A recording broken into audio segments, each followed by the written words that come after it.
Bonjour à tous, aujourd'hui on va apprendre à faire des cartes mentales. La carte mentale, c'est une technique d'écriture et d'organisation des idées que vous pouvez utiliser dans de nombreuses situations. Par exemple pour prendre des notes pendant un cours, un exposé ou bien en lisant un livre ou des articles. Vous pouvez aussi vous en servir pour réaliser un bilan ou une synthèse sur un sujet donné en le reformulant d'une façon qui vous parle. Et enfin, les cartes mentales, c'est également très utile comme un outil de créativité, pour organiser toutes vos idées et potentiellement en trouver de nouvelles.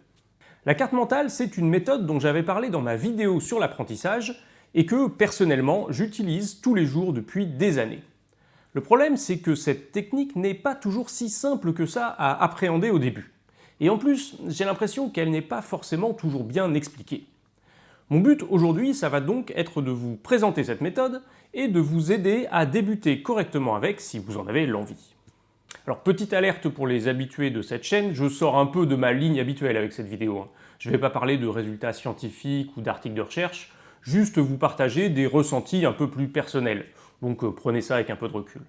Bien, des cartes mentales, vous en avez certainement déjà vu. Ça ressemble à des schémas arborescents, avec un thème principal au centre et des branches successives qui irradient vers les bords.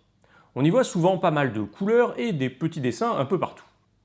Et aujourd'hui, je vais donc vous expliquer à la fois les fondements de cette technique et bien sûr comment on s'y prend en pratique pour l'utiliser. Mais avant ça, je voudrais faire une petite mise en garde sur ce qui me semble être une mauvaise utilisation des cartes mentales et qui, à mon avis, explique que beaucoup de gens se sentent déstabilisés par cette technique. Je l'ai dit, les cartes mentales, c'est super pour prendre des notes, pour synthétiser, pour organiser ses idées, mais à mon avis, les cartes mentales ne sont pas un support de communication. Elles sont souvent présentées comme ça. On en voit dans des manuels, on vous distribue une carte mentale qui synthétise un sujet, ou pire, elles sont utilisées comme une sorte d'alternative à des diapos PowerPoint. Et à mon avis, tous ces usages comme support de communication fonctionnent assez mal pour deux raisons. D'une part, la communication, c'est en général linéaire, une vidéo, un cours, un article qu'on lit, il y a un début, une fin, une séquence dans le temps. La carte mentale, c'est pas le cas, il y en a dans tous les sens et on ne sait pas toujours bien par où prendre le sujet. La deuxième raison, c'est qu'une carte mentale, c'est un truc très personnel, qui reflète la façon dont chacun voit les choses. Donc à mon avis, il est très difficile d'essayer de lire et de bien comprendre une carte mentale faite par quelqu'un d'autre. Une carte mentale, on la fait pour soi, mais pas pour montrer ou donner à d'autres. Évidemment, le paradoxe, c'est qu'aujourd'hui, pour illustrer mon propos, je vais vous montrer des cartes mentales que j'ai faites. Et vous n'allez pas les trouver claires ou compréhensibles. C'est normal, une carte mentale est un truc personnel. Et quand vous ferez les vôtres, ça vous paraîtra tout de suite mieux. Bien, alors, allons-y pour comprendre comment ça marche. L'idée des cartes mentales a été popularisée dans les années 80 par l'auteur Tony Buzan. Et elle est basée sur l'idée de repenser la façon dont on écrit, dont on note les idées. Généralement, quand on écrit, c'est linéaire, c'est en noir et blanc, on fait plus ou moins des phrases, ça prend plusieurs pages et l'ensemble est assez uniforme. Et Buzan propose de faire tout le contraire, une écriture arborescente sur une seule page qui utilise surtout des mots-clés, de la couleur et un maximum de dessins, de symboles, en essayant de forcer les contrastes. Une façon fréquente de comparer écriture traditionnelle et carte mentale, c'est de faire appel à la fameuse image du cerveau gauche, soi-disant analytique et rationnel, et du cerveau droit, supposément créatif et émotionnel.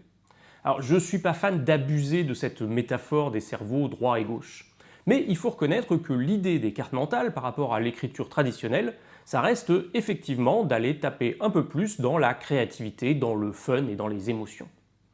Alors, pourquoi utiliser cette technique d'écriture? Qu'est-ce que ça apporte de faire comme ça? Ce que nous dit Tony Buzan, et que moi j'ai ressenti depuis des années où je l'utilise, c'est que la méthode des cartes mentales serait plus efficace pour la mémorisation et la compréhension d'ensemble d'un sujet. En se basant à la fois sur le texte, la couleur, le visuel et le dessin à la main, elle va solliciter plusieurs types de perceptions, ce qui est bon pour la mémorisation. Et puis surtout, la création d'une carte mentale oblige souvent à réfléchir sur le contenu et à reformuler celui-ci à notre façon. C'est le principe de l'apprentissage génératif dont je parlais dans ma vidéo précédente. Le fait de devoir sélectionner, synthétiser, réorganiser les idées, faire des liens. Ça nous permet de mieux comprendre les concepts et de les mémoriser de façon plus active. Et cela aide aussi à mettre en évidence de nouvelles idées et des connexions qu'on aurait vues moins facilement avec une écriture linéaire sur plusieurs pages. Et puis aussi, on va pas se mentir, faire une carte mentale, c'est fun. On fait des petits dessins, il y a un plaisir un peu enfantin à jouer avec les couleurs. Et c'est aussi une façon de rester concentré dans le sujet quand on prend des notes en écoutant un exposé ou un cours. Évidemment, pour que ça fonctionne, vous le sentez peut-être, les cartes mentales, ça se fait avant tout à la main. Alors, il y a plein de gens qui vont essayer de vous vendre des logiciels pour en faire. Mais pour moi, ça va assez largement à l'encontre des principes fondamentaux. Avec un programme de carte mentale, c'est beaucoup plus difficile de dessiner, c'est pas spontané, et puis l'usage de la technologie et du logiciel crée un obstacle entre notre cerveau et la carte qu'on essaye de réaliser. Alors bien sûr, il y a toujours quelques cas d'usage spécifiques, mais la majorité du temps, croyez-moi, faites vos cartes à la main. Bien, alors passons à la pratique.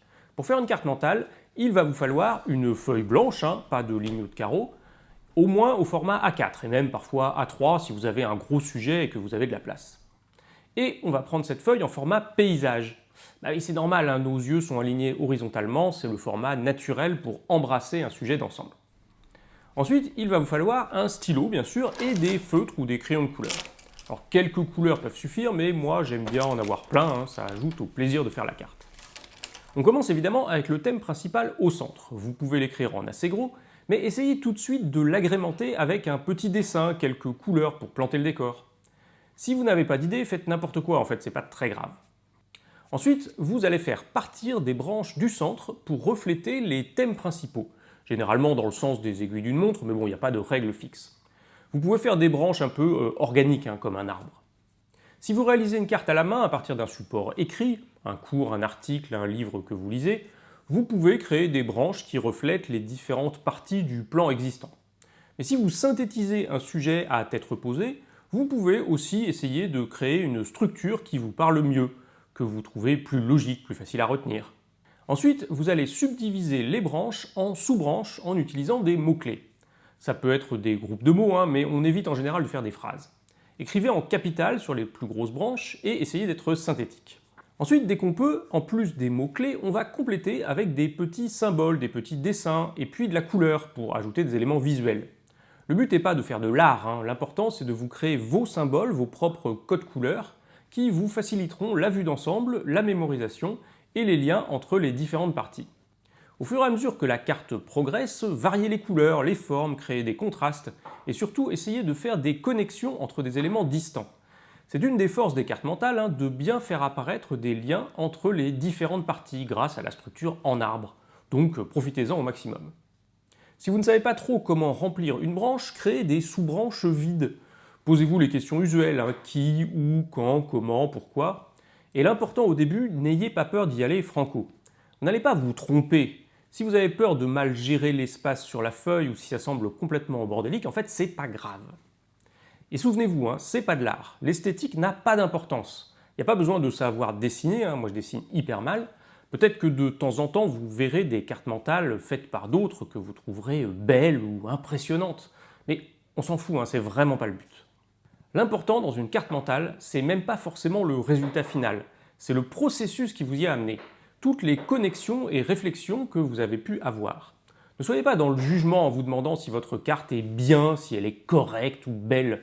L'important, c'est que la démarche vous apporte quelque chose. Alors je ne suis pas du tout un modèle absolu de création de carte mentale, mais pour que vous ayez une idée de comment je m'y prends, je vais vous faire un petit exemple commenté. Alors je vais vous montrer un petit exemple où on va faire une carte à partir, qui va être une synthèse de la fiche Wikipédia du Japon. Il me fallait un sujet, j'ai pris ça, c'est un peu artificiel comme exemple, mais c'est pour vous montrer l'idée. Alors on y va, on fait le Japon. Donc on commence avec le thème principal au centre. Et puis, on l'a dit, on va tout de suite essayer de mettre un peu de visuel là-dessus. Alors le Japon c'est facile, on fait un truc qui ressemble vaguement au drapeau du Japon. Et puis on va essayer de dessiner un peu les îles. Alors allons-y, on va... Il y a quoi? Il y a 4 îles, donc c'est pas grave si c'est pas un reflet exact de la géographie. Voilà, c'est vraiment juste pour se donner une petite idée. Alors les grands thèmes, on va prendre un peu les grands thèmes qu'on retrouve un peu toujours dans les différents pays. Donc on va prendre par exemple la géographie. Tac, ici on va mettre la géographie. On va mettre l'histoire du pays. On va mettre quelque chose autour de l'organisation politique.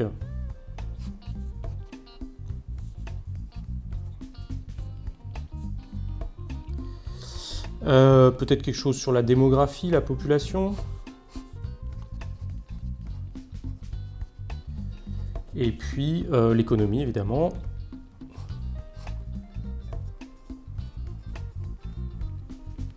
Et la culture. Allez.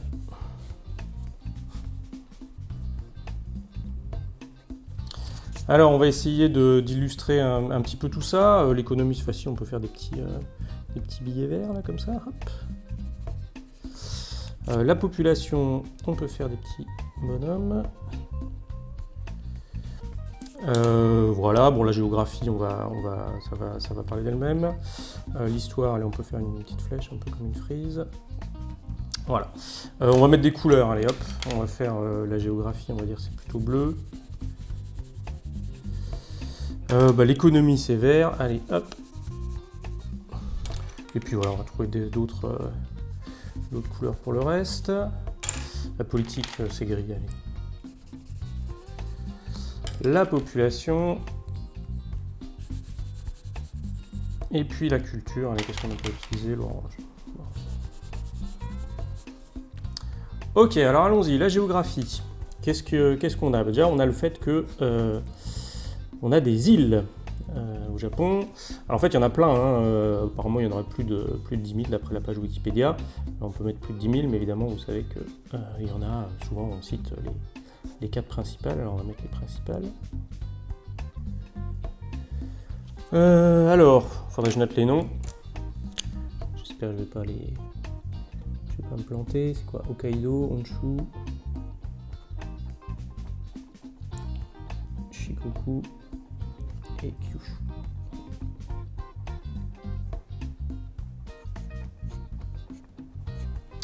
Ok, alors si on parle des îles, on va faire un petit symbolisme. Allez, on va représenter un petit truc comme ça. Hop, avec de la mer autour.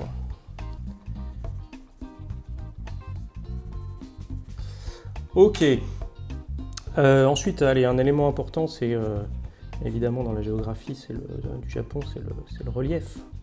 On va faire une petite montagne comme ça.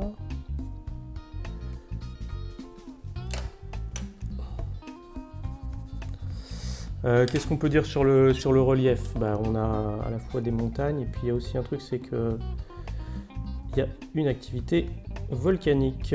Allez, on va symboliser un petit volcan ici.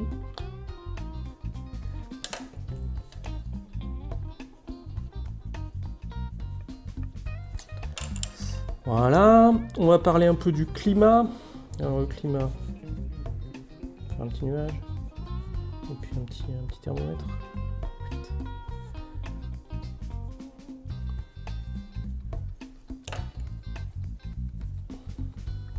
Donc le climat, en fait, il est assez variable suivant la latitude apparemment, et donc ça peut aller d'un climat plutôt tempéré vers le nord, et puis plutôt humide subtropical.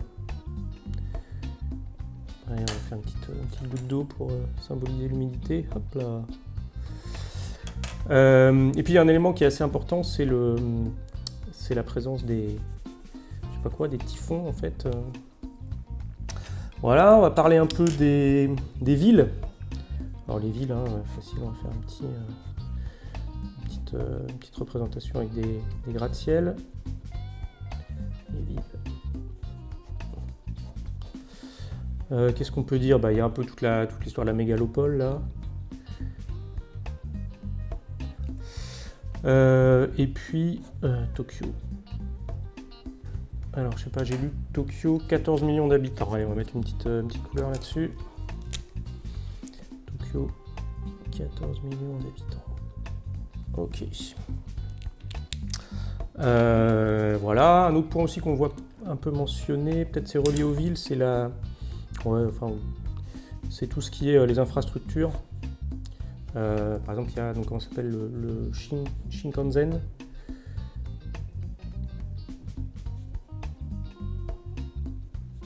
Donc c'est un chemin de fer. Hein.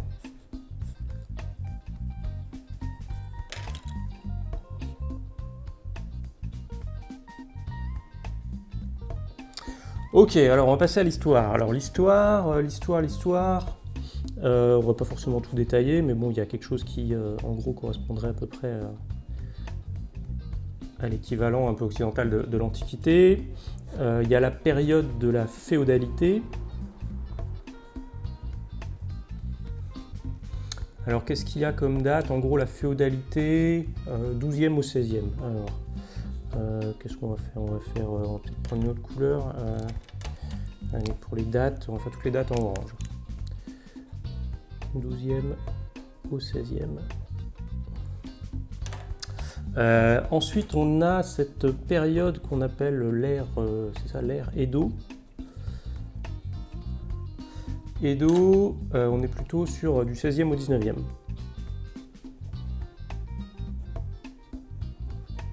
Donc apparemment, les trucs importants dans cette période, alors je vais prendre un crayon un peu plus fin pour arriver à le noter, c'est que c'est la mise en place de l'administration, c'est la période du shogun, et c'est une période plutôt d'isolation pour le Japon apparemment. Ok, bon, prenez pas tout ce que je dis, de toute façon il y a peut-être des trucs que j'ai mal compris. Ensuite, on a l'ère Meiji, je sais pas si je prononce bien. Et donc ça, c'est à partir de 1868, alors on dit que les dates en orange, on met noté, voilà, 1868. Et donc là, c'est le moment où on a l'Empire, on a aussi de l'expansionnisme. Alors on peut essayer de faire un petit contraste avec l'isolation qu'on a mentionné tout à l'heure. Allez, on va choisir une couleur. Donc en fait l'expansionnisme, on va le représenter comme ça. Allez, hop. Et l'isolation dans l'autre sens. C'est pas terrible ce que je fais, mais c'est pas grave. Et puis donc on a aussi un contraste entre le shogun et l'empire. Donc on va peut-être utiliser, allez, on va mettre ça en jaune, un peu comme la couronne des monarques. Le shogun et l'empire pour bien comprendre qu'on est passé d'un régime à un autre. On a évidemment un élément important, c'est la Deuxième Guerre mondiale. Avec un peu deux éléments pour le Japon. On a tout ce qui concerne le conflit avec la Chine. Alors on va dessiner la Chine. Donc hop, en rouge, et puis avec un peu de jaune là, on va faire ça sommairement. Le conflit avec la Chine. Et puis il y a le conflit du Pacifique avec les États-Unis. Allez, on va dessiner les États-Unis, je sais plus très bien comment on fait le drapeau, hein. C'est des bandes rouges avec un peu de bleu. Voilà. Et puis évidemment un élément qu'on ne peut pas passer sous silence, c'est les bombes atomiques. Alors on va essayer de les représenter. On va peut-être faire un petit champignon. Voilà, hop. Et puis on peut terminer par la période contemporaine.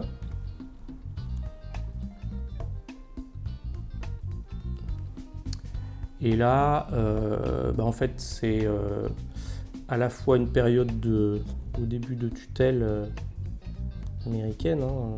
On va relier ça au petit truc qu'on avait là, et puis aussi une période de reconstruction. Par exemple, il y a un élément qui est assez symbolique, c'est les JO de Tokyo en 64. Alors, on va faire Tokyo 64.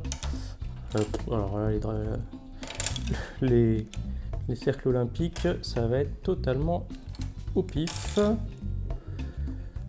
Je suis même pas sûr d'avoir les bonnes couleurs, mais bon, c'est pas grave. L'important.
Voilà, bon, en gros, je vais m'arrêter là. J'ai à peu près mis un ensemble d'informations qui étaient les éléments qu'on retrouvait, les grands éléments qu'on retrouve sur la page Wikipédia, et ça nous donne une espèce de portrait de ce qu'il y avait dans cette page. Alors, encore une fois, on aurait pu la faire différemment, on aurait pu la faire plus grande pour mettre plus d'éléments, mais voilà, disons, en première approche, ce que ça peut donner. Voilà, c'était en gros comment je m'y prends pour faire des cartes mentales, et c'est un outil que j'utilise énormément pour apprendre des nouvelles choses, pour organiser mes idées sur un sujet sur lequel je travaille, et notamment, bien sûr, pour préparer mes vidéos. Je m'en sers quand je lis en jonglant entre plusieurs sources, ou que j'essaye de reformuler à ma sauce ce qui explique un article, quand je dois synthétiser, etc. Je m'en sers aussi beaucoup pour prendre des notes dans des exposés ou des présentations, scientifiques ou pas d'ailleurs. Ça me permet de rester dans le sujet, de moins décrocher, d'avoir des notes synthétiques, et puis de griffonner de façon fun et agréable si jamais je m'ennuie. Voilà, donc mon conseil pour vous lancer dans la technique, c'est d'essayer, appliquer les règles mais sans prise de tête, et sans vous soucier trop de ce à quoi ça ressemblera à la fin. Il faut lâcher prise. Parfois, le fait de faire une carte mentale vous éclairera sur un sujet et vous aurez envie de la reprendre immédiatement pour la refaire différemment. Alors ça peut arriver, mais ça ne doit pas non plus être l'objectif, n'y passez pas des heures. Testez la méthode en espérant que ça vous soit utile pour les études, le travail ou dans la vie de tous les jours. Et si vous ne la trouvez pas bénéfique pour vous, c'est rien, passez à autre chose. Et souvenez-vous, ces cartes que je vous montre, si vous n'arrivez pas à les comprendre ou à les lire, c'est normal, c'est pas fait pour. Créez vos propres cartes et utilisez-les, mais laissez celles des autres où elles sont. Voilà, c'est tout pour aujourd'hui. Promis, la prochaine fois, on revient à de la vraie science. Abonnez-vous si ça n'est pas déjà le cas, rejoignez le serveur Discord de Science Étonnante, je vous mets le lien en description, et je vous dis à très vite pour de nouvelles vidéos. À bientôt.